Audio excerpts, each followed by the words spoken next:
to save the day. Welcome to Mighty House. This is a radio show for people with problems, home improvement problems, that is, and for people who want common sense guidance on how to build green and live a more sustainable lifestyle. Send an email or call into the show. The Mighty House crew is on the job. This is Mighty House. All right, you can join us on Facebook Live, YouTube Live, and Periscope Live right now, brought to you in part by Mr. Floor. And wherever you're watching, click on the like button and subscribe so you'll be notified when we hit the air. Podcasts and previous shows available at mightyhouse.net and on Stitcher, iTunes, TuneIn, SoundCloud, and on homeimprovementusa.com. You can find links to all of them at mightyhouse.net. And if somebody wanted to sign up for the newsletter, Rich, how can they do that? Go over to mightyhouse.net, click on the Contact Us page, just enter your first and last name, scroll on down, get your email address in there, scroll on down, and click on Boom Done. Are you okay, Robbie? Just doing a little facial liftle. I know. You guys have nice necks. Huh? Apparently we talk a lot more. And look at your necks. But I am going to play the game where everybody drinks every time Rich or Ron touch their face. Oh, yeah? Yeah, okay. Just saying. I know, because you can't not touch your face. There you go. So it's fine. Everything's good. So hey, listen, as long as we have to self-quarantine, and then, of course, we're importing people from New York here now. Oh, yeah. They told them to stay home in New York so they don't feel like staying in their crappy apartments, so they drive on down here. Right. So the east coast of Florida is now a third world country full of sick people. You guys are all quarantined, the whole state. Well, I'm on the West Coast. I'm good. Yeah. So you can see we're all three of us are not in the same studio right now because we are doing of COVID-19. I thought you were going to say all three of us are not in our right minds. Well, that too, but that's every week. That's just not this week. So, last week Rich and I we chanced it and we were in the same studio at the same time, but we're not going to do that again. So for a while. Enjoyed the drawing, Rich. By the way, I got several emails about the drawing that we did, and they enjoyed that. So yeah, that was very good. Awesome. Well, let's thank you again to Klein Tools for allowing us to use some of their awesome products to garner listeners. Yes, yeah. So today we thought we would do what, Rich? What are we going to do? It's top 10 home improvement things you can do while you're stuck in the house. Look at that. Look what Fuzzy did. He just put that right up there. I know. So top 10. I feel like we're on a Letterman show. Yeah. 10 home improvement things anyone can do while stuck in their house. Anyone. Although, if you don't change your furnace filter, if you don't have any, you might have to go to a store. Well, yeah, like Robbie's house doesn't even have a filter because she's got a boiler. But most people have forced air. And if you've got a furnace filter, get in there, change that. I happened to pull one out here at the shop, and it was kind of dusty. So that's how that ended up on the list. Yes, Robbie. So you said you might have to go to the store to get one. Mm-hmm. So if you don't want to go out to the store, can you pull it out, dust it off, and put it back in? I don't recommend it, but you could go to filters.com and order them. Yeah. Why don't you recommend it? Well, because we don't recommend anything more than like a MERV 5 filter. So vacuuming it is really just not going to do much. You're not going to pull everything out of it, and you're going to loosen the dust up. And when you put it back in, you're just going to have that going through your ductwork. Okay. So order best off getting a nice new cheap one. Yep. And like ours, because down here, most of ours are in the returns, in the ceilings or walls. So ours are like super convenient to do. Just drop the panels and whatnot. So it's nice. Yeah, pop it out. You can look at the side and it'll give you the dimensions of it. And then you can just run down to the hardware store and pick up another one. So it's fairly simple to do. And if you want more information on furnace filters, you can go back to the air quality show we did. Was that last week? And we talk about furnace filters in depth. And so you can see what's going on there. And then some, yes. Oh, yeah. And then some. All right, Fuzzy, give us number 2. Oh, mark your electrical panel. And this came up because I was on a service call yesterday, Monday, and I was trying to figure out which breakers were running but we're running the water heaters that were in this condo. So none of it was marked. And so we had to go back through and actually turn things off one at a time, mark everything, figured out what it was, and then I was able to start actually working on the water heaters. So are you telling me you gave away that electrical tester with beeper and yes. now you needed it for marking somebody's panel? Yes. That's exactly it. So thought so. Yeah, okay. I didn't have the circuit tracer. So right. If you have one of those, that's great, but I didn't have that. So I went Can I throw something in there though before you go and do that? Turn off your computers and TVs and stuff and just put maybe something like a portable desk lamp in your outlets so that you don't freak out your computers and TVs and stuff. Right. But I do agree. My house, I have more wires than I have labels in my panel. Yes. Yes. What was that, Robbie? So in every outlet, he wants you to put a lamp? You can plug something into every outlet, or you can just go along with a tester and test every outlet.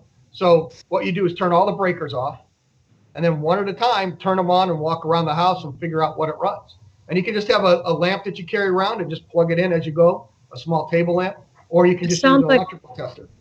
Well, yeah, I just put a lamp in one outlet and start putting breakers on, off and on until I see it go out. When I see it go off, then I know it's that. But where you got to make it larger is some of the older homes, like where I'm at. I would think my lighting and my outlets are typically on the same circuit. I may have a split outlet for nighttime lighting in a bedroom, lamp outlets. And not wiring much with Romex. I don't use extension cords. So we're running conduit with wires in it so we can split circuits. So lighting can be on one circuit, outlets can be on another one. So that's why we would test all the outlets individually and the lights, because just because the light came on in the bedroom doesn't mean the outlets are going to be on the bedroom. Correct. That outlet could be back to back with an outlet on the other side of the wall, so you don't know for sure.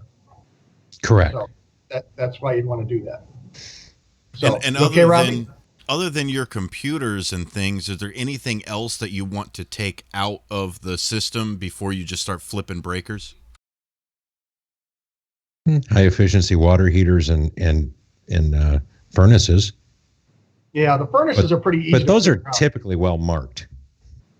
Oh wait, sorry. Everybody take a drink because Ron just lose some. Face. What? Exactly. Go right back there. We go. See, we're gonna take a drink because Ron touched his face. There we go. Okay, good. There you go. We're playing the game, Robbie. Thank you. So you can mark your electrical panel, update it, even though it's might have markings on there. Actually, see if that's what they run. So I found out this week that what's marked sump pump in my panel really doesn't do that at my house. So we learned something even at my house.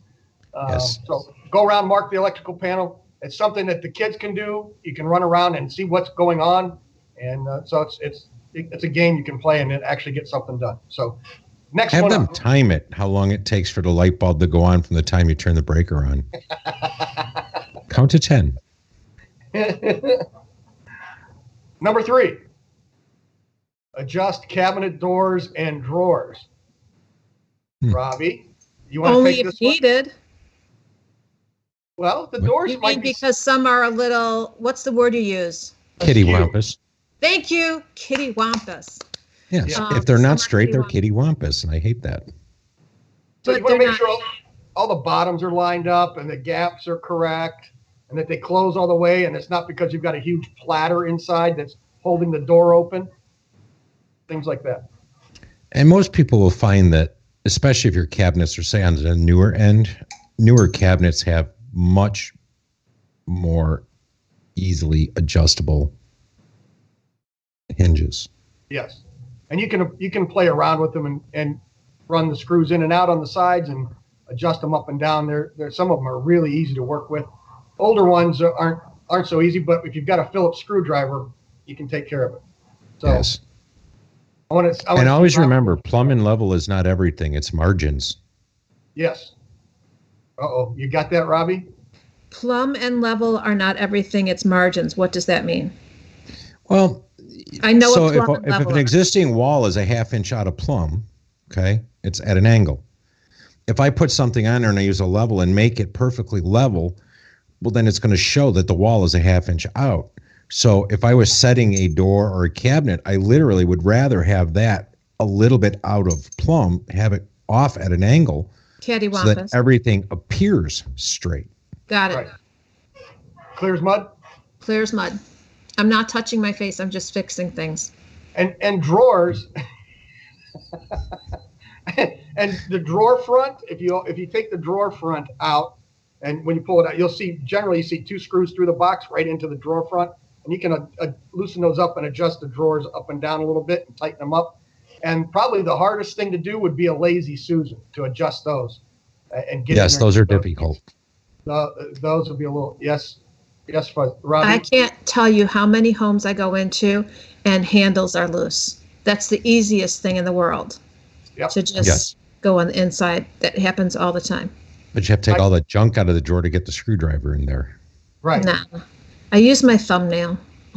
What? When I'm in someone's house, it's like I just go with my thumbnail and fix it. Ow.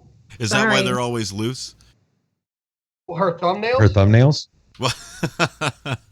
No, the hardware. High five me on that one, brother. Yeah, that's right. Good job. Next. What do you got? Change the filters for your water on your fridge, and I would expand that to all filters. So if you have a whole house filter, an under sink cartridge, or the filter in your refrigerator, now's a good time to change them. It's something you can pick up at the hardware store if you don't have one in the house already, laying around in the junk drawer, and it'll make everything run a lot smoother. Your water will taste a lot better too. Mm-hmm. So, you don't do what, Rich? Just hit reset on the refrigerator? Well, no, that's what I do. Oh, the refrigerator filters are like $50. So yeah, if you just hold the button for 3 seconds, it thinks you changed the filter. If it's clogged, nothing's going to come out of it. But it might run too slow, and then you don't get full ice cubes because it doesn't fill up right. Well, we already had that story. I have a crappy ice maker anyway, but I get it. Yeah. Yes, Robbie, just jump in anytime. Well, it's hard because we talk over each other and there's too many people, so I don't want to do that. So probably about 6 or 12 months ago, a little light on the hood of my stove started bleeping, you know, and couldn't figure out what it was. Finally figured out it meant that the air filter needed to be changed, but I didn't know how to do that. On your microwave? No, the hood. The hood above the stove. It's a regular hood. That sounds like just another sales toy. Well, don't you have the little aluminum ones where you can just wash it out?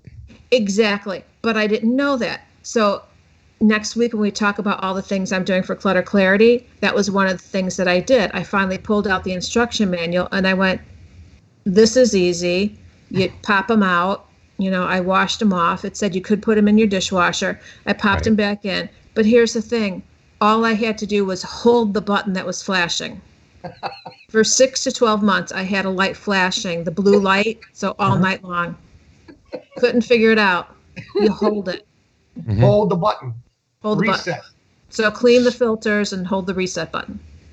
There you go. So, Ron, since you're sitting in your office at your desk, would you please write this down? Alex 2020. Would you please write down ZIP, zip, hydro tap. Hydro tap? Yes, it's kind of a new product. Okay. It'll be high end. So, you know, you got an InSinkErator hot water outlet on your, you know, that you can put on your kitchen cabinet. Yep. Or in a bar, whatever, right? Instant hot water. Right. This one will do ice cold water, hot water for tea or coffee, and you can buy it with a CO2 tank so that you can have sparkling water. Oh. So it does all three right from one box on your under your cabinet. We already have the filtered water and the InstaHot. So you put the filter in, and then that filters the water through. So you get filtered water in the InstaHot. But this one does all three now. That's slicker. So take a look at it, but we're currently pricing it. We'll probably throw it in one of our specs and see how it goes. But I found it interesting. Yep, that'll be the newest thing we'll be putting in these kitchens now that we're doing. Excellent. It'd be someplace for a kitchen and a bar, because if you do vodka and soda, soda, boom, done. Yeah, excellent. Never have to buy it again. Nope. So that means probably a payback of 42 years, but doesn't matter. It's on tap. That's right. It doesn't matter how much it costs. It's the fact that you got it. And that's it, so that you can show it off to your friends when they come over. Exactly. Right. Number 5. Number 5? Oh, this is really important. This is a safety issue. And I think everybody should do this. And don't use your foot to find out if it will actually bounce back up. Take a 2x4, open your garage door, 2x4, stand it on edge, and hit the button. And as it comes down, it should hit that block and then bounce back up. If it doesn't bounce back up, or you can see it really straining before it bounces back up, then you need to do some adjustments. And if you get up on the motor there, up on the ceiling, you can see they've got adjustments for up and down and the tension. Mm-hmm. And you can sit and play with those adjustments until you get it to be a little bit softer. And then speaking of soft, paper towels. That's what buy any. I had heard. I know you can't, but I heard that you put a roll of paper towels because if you have a toddler crawling underneath and it goes down, you want it to stop on something as soft as a roll of paper towels. I like that. Good answer. Good answer, Robbie. Thank you. Then, what are the little ideals on the bottom there, Rich? Next to the doors. What are those? Oh, the little lights? Well, that's the other thing. If you use paper towels or a 2x4, you might be blocking the sensors and it won't come down at all. Then they're working. Right? Yeah. But that's my point. The roll of paper towels might block that and it won't work at all. I never figure out. No, I mean, I like the idea of the paper towels. That makes perfect sense. But I've never figured out how Ron can close my garage door and then jump over the lights. I've tried that 100 times, and Ron can do it, and I don't know how he does it. I'm much more agile than you, Robbie. Yes, he's limber like a gazelle. I just don't know what you're doing. That it doesn't. Well, it's tricky because you got to jump over the beam, but you got to not jump high enough to whack your head. That's right. Yeah, so it's kind of like going out like sideways. It turns out Ron is an international jewel thief. Yes. He dodges lasers. It's like a cat. Well, I know he's not going under the beam. Unless you got your beam set up at the midpoint of the door. No. Only if the eyes are like up on the ceiling. Then I can make it out. All right, that's number the only 6. way I'm getting under. So go check your garage door. It's really important. And it's a safety check. Again, anybody can do this stuff. Number 6. Robbie, take this one. Change your light bulbs to LED lights. Correct. And how can we do that? Is it LED or LED? LED. LED. How do we do it? Yeah.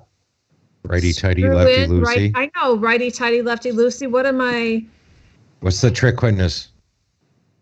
Yeah. No, you just go out and buy a crap load of LED bulbs and you start swapping them out. And you just want to make sure they're the color that you like.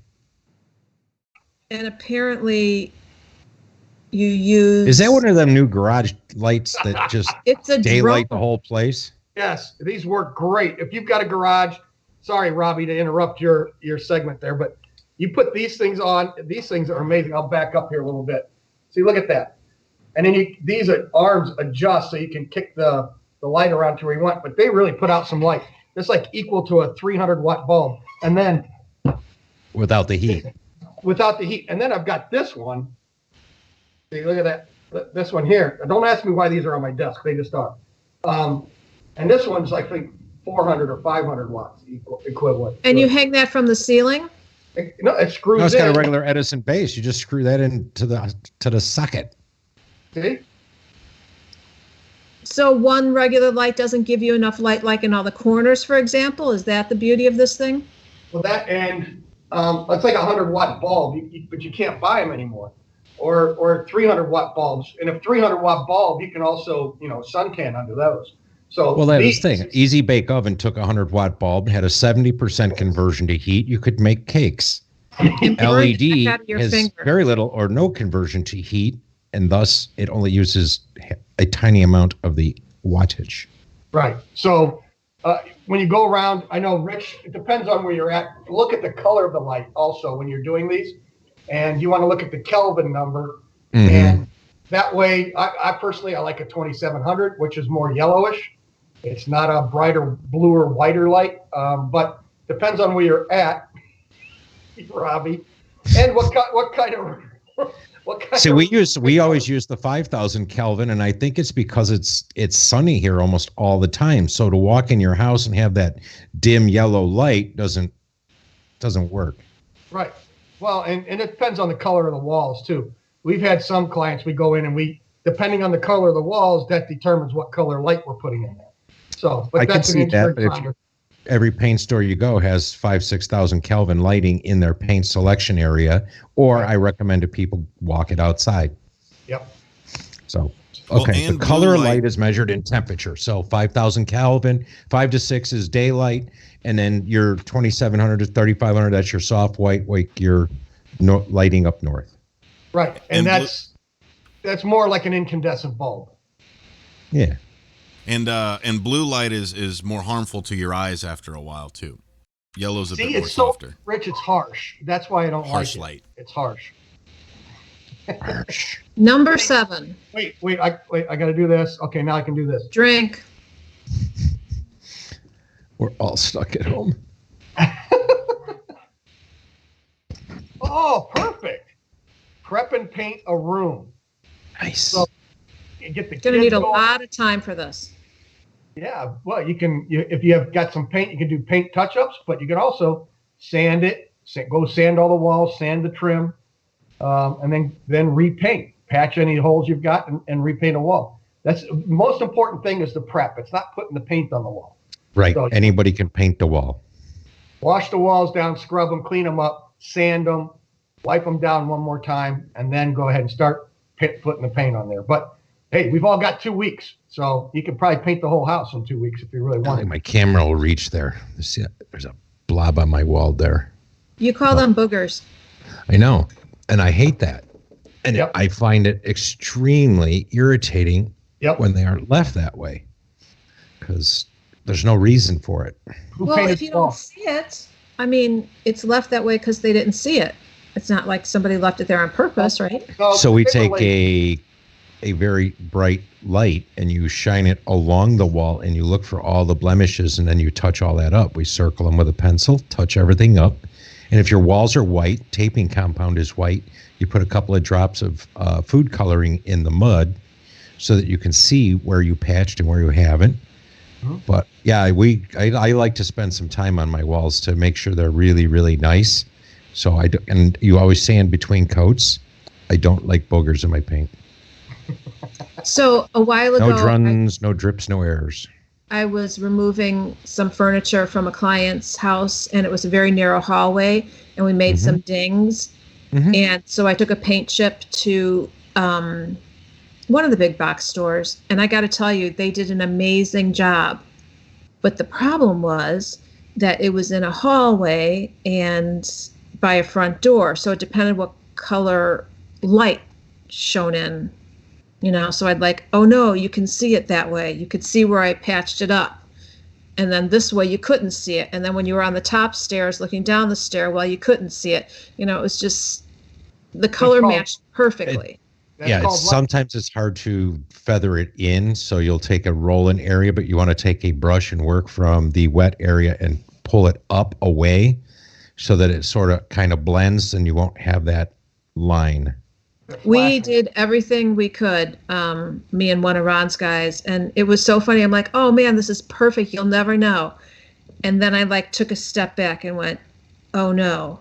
Every 6 inches that I moved, you could see it or not. But yes, you could take a paint chip, but they do need a pretty big chunk. Mm-hmm. And they did a really good job of matching the color from a paint chip. So people no longer have to save their paint cans because they're like, what if I need to retouch it? You need to retouch it, you go and get it remade, because the stuff in your can is not going to be the same stuff on your wall after 10 years anyway. Well, the other thing you could do, and I think I told Ron about it, but we have one. It's called the Color Muse, and it's a little tiny reader, looks like a lens almost, but you hook it up with your iPad, connect it to that, or your Android. This thing, you put it on a wall, press the button, it'll tell you what color comes closest from any manufacturer. And I know it works well because you can put it on the paint deck. We use Sherwin-Williams. You can put it on a paint deck for Sherwin-Williams, and it'll identify every single color perfectly. Wow. So they're about $50, but you don't need to store anything. You just walk up and do it, because it'll give you the right color. But just like you ran into, the older paint may have faded a little, or it just has maybe a layer of dust to it where it doesn't look so fresh. So a lot of times you do have to roll out the whole wall. You may not get around that. Right. There we go. All right.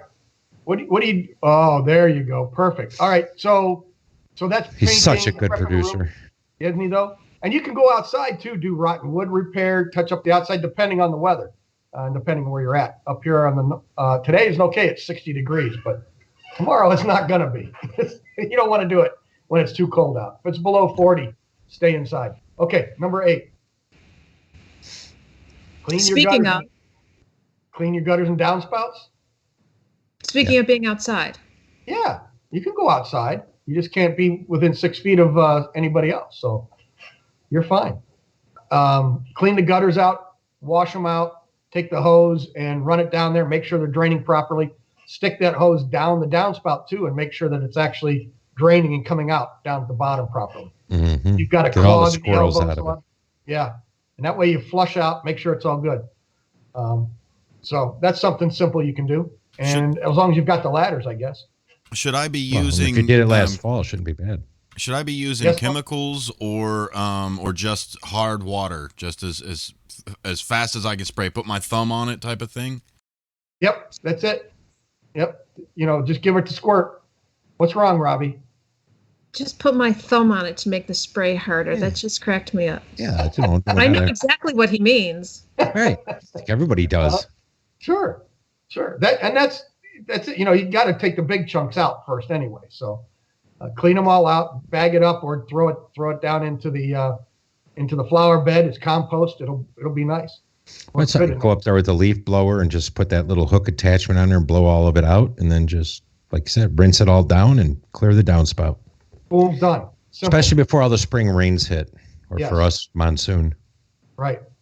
Okay, what do you got for number 8 there, Fuzzy? 9. Or number 9. Number 9. Number 9. 9. Number 9. Number 9. Clean and recall. This is all you, Robbie. This one's yours. Go for it. Oh my gosh, I've done this a million times. Okay, so do you get the silicone or the non-silicone? Silicone. Silicone. 100% silicone. 100%. How much silicone? 100%. 100%. Okay, so you scrape out the old stuff, and then you're going to want to use a hair dryer to make sure everything is perfectly dry. So you're going to leave 24 hours or so to get everything dry. You could use some acetone nail polish remover to make sure you got it all cleaned up. So you're going to wait for it all to dry. Then you're going to cut your little smooth little edge, and you're going to put a perfect little bead all around. And then you can lick your finger. I didn't actually lick it. Or use a little Windex. Mm-hmm. And what's the word for putting it in there? Smooge it. Yep. Smooge. Yes. Perfect. They call that tooling it. Yes. Yeah. And you can go out and buy those little rubber things in the caulk aisle. The problem with those is they'll work for first 5 inches. But as soon as you pick up on it or whatever, in other words, if your caulk is only the tiniest bit more than what the squeegee is, it'll actually work pretty good. But if you got way too much caulk, and especially with silicone, it's just going to get everywhere. And then you're never going to get it off. Right. You know what? It's one of those things you need practice. Yeah. But from my experience doing it, it feels so good to have done it yourself. Yeah. It doesn't have to look perfect. You just pat yourself on the back and go, wow. It makes a big difference in a little amount of time. Yes. Right. And in a year or two, you're going to have to do it again anyway. So you just keep, and then 5-6 years down the road, you're really getting good at it. Right. Who cares if you do it again in 2 months? If you don't like the way it looks, you just do it again. Who Who's cares? going to see it? Right. Right. That's why you should always volunteer to do it for friends. You must learn at their house, so by the time you do yours, you're a professional. Sorry that came out crappy. It's only the second time I've ever done this, but mine should come out well now. Mm-hmm. I'm learning on yours. That's right. And then charge them $150 for your time then too. An hour. Sure. Why not? I've also Okay, what do you heard, got next? I've also heard, Yes, are you what's up? supposed to do it with the tub full of water or empty? What? Yeah, that's actually kind of an interesting one, but he is correct. Technically, you would want the tub full of water. To weight it down. Yep. Yep, because as it goes down, put water in it, it's going to open it up just a little bit, so that tub's going to separate from your tile just a little bit. If you're not using 100% silicone, then it's not going to be able to make that stretch. And I think using 100% silicone's fine. It'll stretch like that. How am I going to sit in the tub and do it if the tub is... Never mind. Bathing suit. I touched my eye. Oh. Uh-oh. Wait, Bathing hold suit, on. though. There we go. So you'd want to do it that way, but no. So he's absolutely right. Like if you have wood frame floors, then it's possible. My tub happens to slab on grade, so I'm pretty sure the tub's not moving. No. But it doesn't mean it isn't. So no, I have heard that in the past, and technically that's probably the right way to do it. And if it's a fiberglass tub or one of the acrylic tubs, plastic tubs, it's going to flex and move more than a cast iron tub is. Especially if you're unlucky enough to have one of those tub liners. Ugh. Yes. Those are awful. Sorry. See, this is why we don't have advertisers. Bath Fitters hates us. And I've also used old credit cards or gift certificates too to kind of make tool that the same, joints. Exactly, that squeegee. Just You just chop squeegee it in the there? end off of it, and you got yourself at least a pretty good 30-degree squeege there. Yeah. Well, I tell everybody, like, if you're not really good at it, particularly when it comes to silicone, put blue painter's tape on the tub and on the wall, and just leave yourself that gap that you're looking to caulk. Cut it, little Windex on your finger, tool it. And the trick here is to not let it dry completely. So you want to make sure it's tooled almost to the edge of the tape. Then pull your tape, but pull it like at 180 degrees. You know what I mean? Don't pull it away, pull it over itself, and it'll cut the edge. And you should end up with a very livable joint. Mm-hmm. But like everything, it takes practice. Next. Number 10. Dun, dun, dun. Anticlimactic. Yeah, this is for the people that maybe live a little further south than us. Yeah. But you can power wash your deck, your patio, and hose it all down, get it cleaned up. Power washers you can rent, but those little electric ones today are really nice. We have one, we use it all the time. And, But you say not if it's wood, though. well, it depends on if you have a wood deck, then you have to be careful. And no, you don't have to No, be careful. you don't do it. You shouldn't do it. Well, it'll blow it apart if you do it too much. You don't want to get on concrete. You're going to get that nozzle right down onto the concrete. You're going to blow all the dirt out, and it'll clean up and look beautiful. Well, I'd say I would always spray them down with like a little simple green or the other. What's the other one you like? It's similar. Fabuloso. Hey, that works too. Yeah. But you spray that stuff all over them, and then you shouldn't need the pressure. So yes, the smaller electric ones are actually more than adequate for household use. You do not need a big 5-horsepower, 3,200 PSI, because that will do more damage to your house, and particularly your wood deck, like Robbie's alluding to. It will inject water into it. Yep. So if you're going to power wash your deck, cedar is going to blow apart. Redwood's going to blow apart a lot easier than a pressure treated deck. So depends on the type of wood is in there, how old it is, and whether or not it's going to splinter up. So you can test it in an area that you don't normally walk too much and see how it works. If it's coming out pretty good, then just keep going. And then wait a week before you actually put the stain on if you're going to restain it. So that way you have a chance for that water to dry out before. Otherwise, that stain you put on there is just going to bubble right back off because there's so much moisture in the wood itself. Is there a certain type of day that you're looking for, like a sunny day that's maybe above 65 Friday or is something like pretty that? good. What's Friday. that, Robbie? Friday is pretty good. Friday's good. No, Fuzzy Robbie, you're absolutely correct. You'd want to find a day where humidity is a little lower and it's going to be above 60 for 24 hours and no rain for 48 hours. But, when you live up north, that's a pretty tough call. Sometimes you just got to squeeze it in when you can squeeze it in. So I hope for the best. Yeah, excellent. All right, hey, did you have an email, Robbie?